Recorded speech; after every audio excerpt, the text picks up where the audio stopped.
Walt Beringer had always believed that respect mattered more than money. At 63, he had recently retired after working for 31 years at Tucson International Airport. He and his wife, Sandy, enjoyed a peaceful life and were proud of their only daughter, Renee. Renee had been married to Trent for 6 years. Trent owned a small logistics company and often talked about how successful he was. Walt had never argued with him, even when Trent acted as if he knew everything. Years earlier, when Trent was just starting his business, Walt had introduced him to an experienced businessman named Ray Ostrovsky. That single introduction helped Trent win his first major client and grow his company. Even after retirement, Walt quietly helped his daughter's family whenever they struggled. Sandy sent money several times to help them pay their mortgage and cover business expenses. They never asked for thanks because they only wanted Renee to be happy. Everything changed at Renee's birthday dinner. Family and friends gathered at a beautiful restaurant to celebrate. Ray was also there because Trent hoped to keep his business contract with him.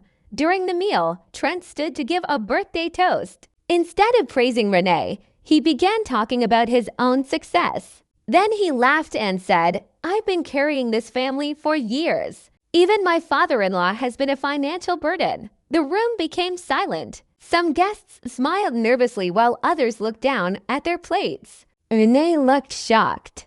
Walt stayed calm and said nothing. Across the table, Ray looked at Walt with surprise, clearly wondering if Trent's words were true. The next morning, Walt decided not to react with anger. Instead, he carefully collected bank records showing every time he and Sandy had helped Trent financially. He also found an old email proving Trent had hidden more debt than anyone knew. A few days later, Walt invited Ray for coffee. He quietly explained that he had introduced Trent to him years earlier and showed him the financial records. Walt never insulted Trent or asked Ray to cancel the contract. He simply shared the truth and let Ray make his own decision. After reviewing everything, Ray realized Trent had not been honest about his business. A few weeks later, he decided not to renew the company's biggest contract. Losing that client was a heavy blow. Trent's business lost nearly half of its income. He had to reduce expenses and rethink everything. Soon afterward, he came to Walt's house. "I know you talked to Ray," Trent said. "I only showed him the truth," Walt answered calmly.